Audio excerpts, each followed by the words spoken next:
Hey friends, if you encounter the issue where Windows 11 does not wake up from sleep, then please watch this video. I will guide you through the resolutions. Now it's not very difficult. Here's what you have to do.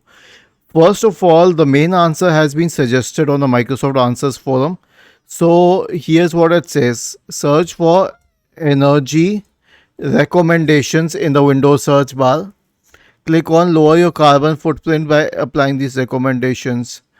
Scroll down and you'll find stop USB devices when my screen is off to help save battery, and then turn this off.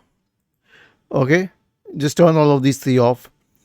In most probability it should fix the problem, but if it does not, here's what else you can do. Right click on the start button, select settings from the menu, go to the system tab, select power and battery, and expand the list for screen sleep and hibernate timeouts. Just change it to never for all of these settings, and change these settings to best performance for plugged in and balanced for the on battery plan, the power mode settings.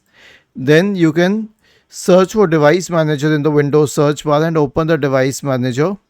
Expand the batteries drivers, right click and update the batteries drivers. Was this helpful? If yes, then please subscribe to the channel. If not, then let us know in the comment section of the video on how we could help you further. Thank you for watching this video and have a nice day.